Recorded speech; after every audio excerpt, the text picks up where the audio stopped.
menceritakan sebuah wilayah kecamatan yang asri dan tentram dalam kehidupan sosial di mana akan diadakan pemilihan calon camat di kecamatan tersebut.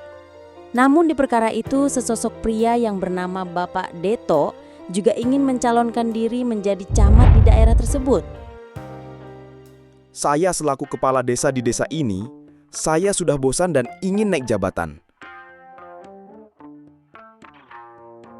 Anda tahu kan, Pak Sonto, apa yang harus kamu lakukan untukku? Selama jadi kepala desa, saya merahasiakan ijazah palsu yang saya pakai untuk menjabat. Dan ketika saya mencalonkan jadi seorang camat nanti, kau harus bisa menjaganya. Karena ada sebagian orang mengetahui hal itu. Siap Pak Deto, apapun akan saya lakukan buat Bapak. Untuk Bapak mencalonkan jadi camat nanti, saya akan jaminkan Bapak akan menang melawan saingan Bapak. Yang penting, Bapak Deto sudah menyiapkan dana uang pelicinnya.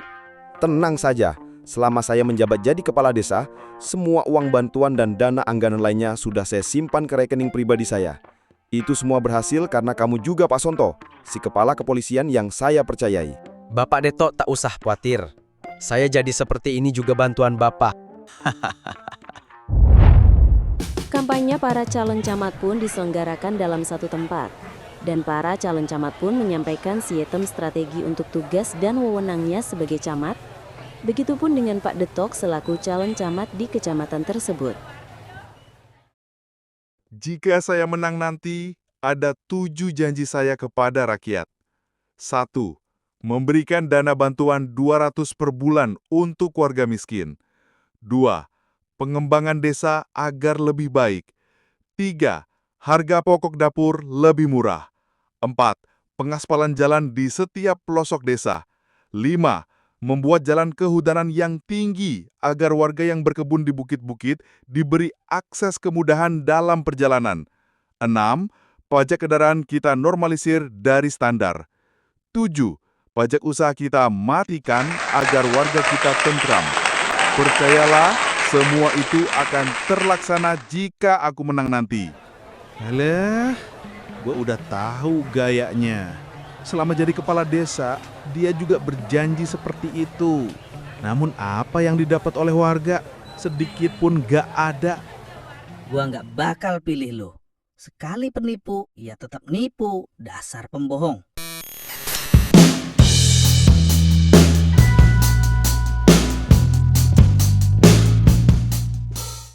Pak Santo, pasti Anda tahu kan kenapa saya memanggil Anda ke tempat saya? Tentu Pak Deto, saya pasti tahu maksud Bapak memanggil saya. Lalu apa yang harus saya lakukan sekarang? Berikanlah tugas buat saya, pasti akan segera saya lakukan. Anda tahu kan Pak Santo, jika pemilu ini dilaksanakan dengan jalan jujur, sudah dipastikan saya bakal kalah dari lawan politik saya, sesama calon camat. Maka dari itu, laksanakan tugas ini segera. Dengan cara kecurangan apapun, yang penting saya menang dan menjabat sebagai ketua camat. Baik Pak, akan saya laksanakan segera. Saya akan menyuruh orang-orang saya untuk mendampingi kotak-kotak suara nantinya. Dan akan mengganti dengan kotak suara yang baru. Semua itu sudah jelas cara mainnya bagi saya. Pak Detok tak usah khawatir. Baiklah Pak Santo, saya akan segera mengirimkan sejumlah besar uang ke rekening Anda secepatnya. Namun di tempat lain, seorang lelaki bernama Boy Santoso sangat kecewa atas kebodohan massal yang dia pikirkan. Dia seakan tahu akan sisi buruk dari Bapak Detok tersebut. Lelucon apa lagi yang kusaksikan ini? Mana mungkin orang yang tak tamat sekolah SMA bisa menjadi camat? Untuk jadi kepala desa pun udah kedodoran. Ditambah lagi buruknya ia menjabat sebagai perangkat desa. Mau jadi apa bangsa ini? Deto, saya tahu siapa kau. Saya kenal kau sejak kecil dan saya juga kenal sifat burukmu. Awas kau, jika kau membuat keonaran di kecamatan nanti, bila kau terpilih jadi camat, saya akan bongkar. Terutama soal ijazah palsu yang kau gunakan untuk menjabat. Lu pun sudah berada di puncak penentuan. Warga sangat antusias untuk mencoblos ketua camat harapan mereka di setiap TPS di desa-desa. Namun sementara itu, ada perbincangan. Bagaimana Pak Tuyul? Apa semua berjalan baik? Apa kotak suara sudah masuk semuanya ke dalam truk? Apa sudah sesuai rencana yang diharapkan? Tolong berikan informasi konkret.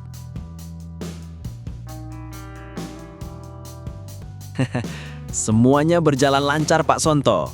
Saya selaku kepala ketua panitia di semua TPS di penjuru desa sudah saya handle dengan baik bersama rekan-rekan saya.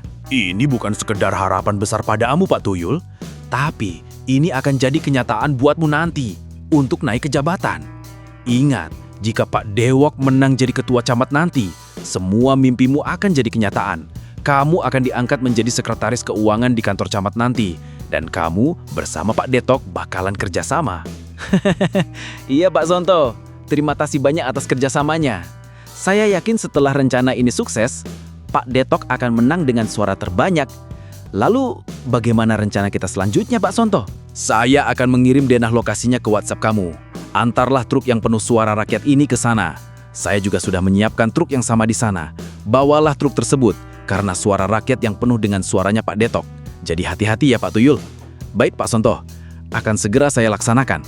Setelah truk tersebut sampai ke kantor pusat suara, saya segera mentransfer 500 juta ke rekening Anda.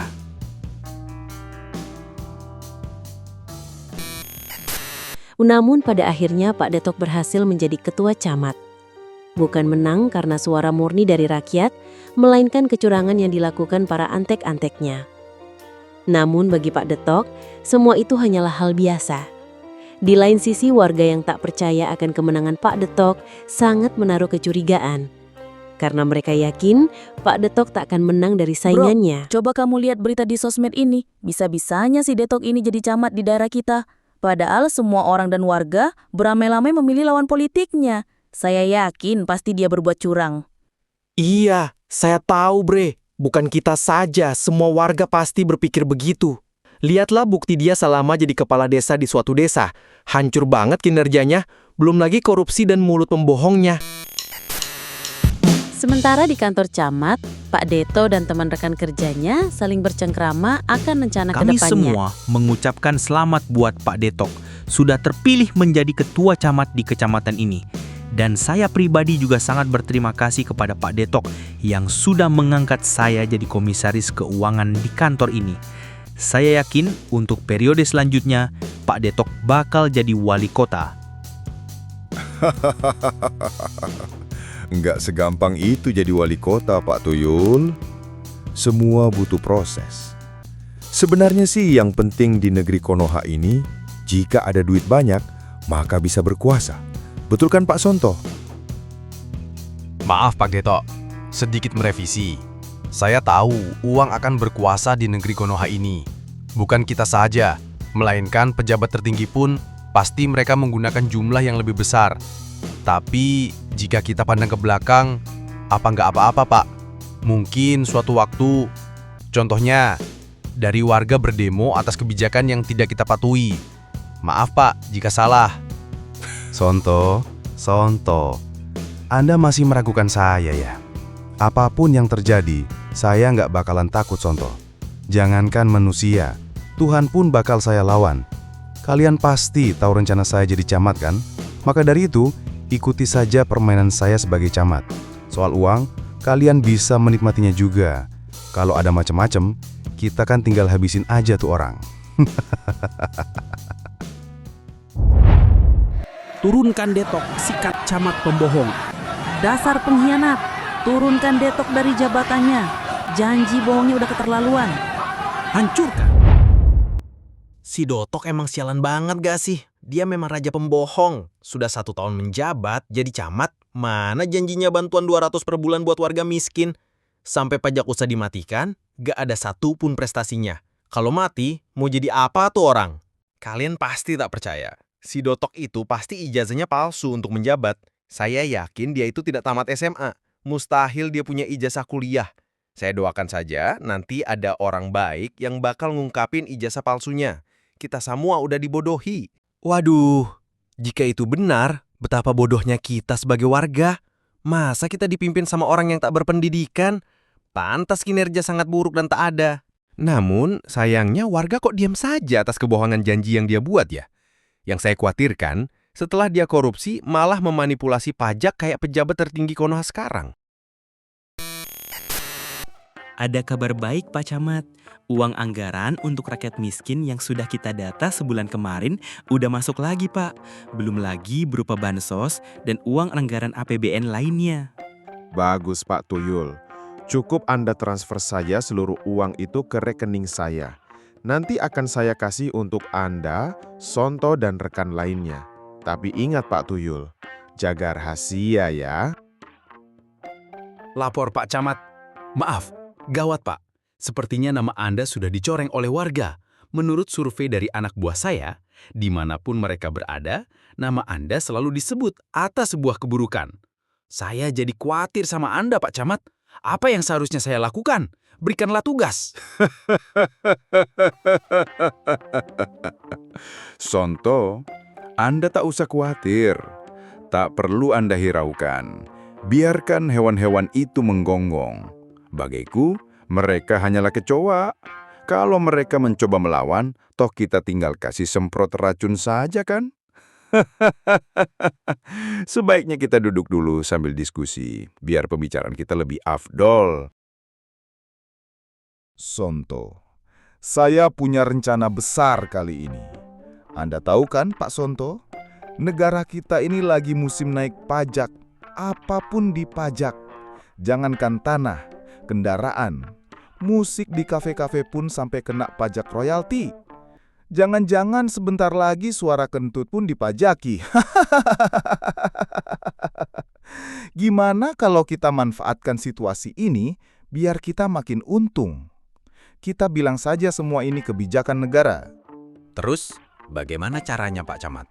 Sonto, Anda dan anak buah Anda cukup menjaga keamanan bila terjadi yang tak diinginkan. Dan Anta Pak Tuyul, ini adalah tugas serius buat Anda. Anda pelajarilah tentang peraturan perpajakan di negara Konoha sekarang. Lalu, ambillah untung. Maksud saya, jika pajak itu 100%, lalu kita naikkan pajak itu menjadi 150%. Berpandai-pandailah agar pejabat tinggi tidak mengetahui hal ini. Dan itu tugas Anda, Pak Sonto? Baik, Pak. Meski ini sulit, saya akan mengetahui seluruh kekuatan yang saya punya. Pak Tuyul, jangan lupa ya, tugasmu itu. Jangan sampai gagal. Baik Pak Camat, saya dan rekan-rekan kantor akan melaksanakan tugas ini. Saya akan menutup seluruh mulut dengan amplop semua perangkat-perangkat desa di kecamatan ini. Saya yakin mereka akan berpaling dari warganya. Tapi Bapak jangan lupa memberi sejumlah uang buat saya untuk menutup rencana ini agar tidak ketahuan Pak. Baiklah Pak Tuyul. Gunakanlah setengah dana bansos yang baru kita terima itu untuk menutup mulut perangkat-perangkat desa tersebut. Dan dana anggaran lainnya, termasuk APBN, segera transfer ke rekening saya ya. Tapi ingat, jangan sampai gagal ya Pak Tuyul. 4 tahun berlalu, warga di kecamatan yang dipimpin oleh Detok pun sudah sangat muak dan marah besar selama kepemimpinannya. Semua janji tak pernah ditepati. Semua bantuan sosial dari atas pun tak pernah haknya dikasih kepada warga setempat. Pada akhirnya, demo besar pun terjadi. Di saat Pak Detok berpidato di depan massa pun, warga tidak mau mendengarkannya. Karena warga tahu soal kebohongan yang selalu dilontarkan. Dan warga ingin Detok harus turun sebagai camat. Padahal masa jabatannya tinggal 1 tahun lagi. Sementara itu di rumahnya Pak Boy Santoso, sudah berkumpul 2 orang rekannya, yaitu Pak Ilham dan Bu Sulis. Mereka berdua adalah pengacara dan bekerja di bidang Saya hukum. sudah tak tahan lagi sama kelakuan biadab si Detok itu. Kalian berdua pasti juga sudah muak kan? Lihat, warga semua pada demo atas kebusukannya. Saya mohon, karena kalian seorang ahli hukum, mohon bawa kasus ini ke ranah hukum. Si Detok itu sudah semena-mena terhadap warga. Dia korupsi, semua dana desa bantuan diembat tanpa sisa. Saya mohon bawa kasus ini ke ranah hukum. Kasus pertama, dia itu telah korupsi selama 4 tahun menjabat sebagai camat. Kedua, ijazah yang dia gunakan pasti palsu. Saya sudah mengumpulkan bukti-buktinya, termasuk juga permainan belakang si Detok ini dibantu oleh kepala kepolisian bernama Sonto. Baiklah kalau begitu. Jika semua bukti sudah lengkap, tak ada susahnya bagi kami untuk menangkap si Detok ini dan para antek-anteknya. Demo pun masih berlanjut hingga beberapa hari. Dan singkat cerita, Pak Deto pun selaku camat dan antek-anteknya akhirnya ditangkap oleh kepolisian dengan kasus korupsi 50 miliar dan ijazah palsu yang dia gunakan selama menjabat. Begitupun Sonto sudah melanggar tugas dan kewenangannya sebagai kepala kepolisian untuk membantu suatu kejahatan pidana berat. Dan Pak Tuyul termasuk korupsi. Semua itu terjadi atas ketamakan dan kesombongan dunia. Itulah yang terjadi pada manusia rakus akan jabatan alias para koruptor.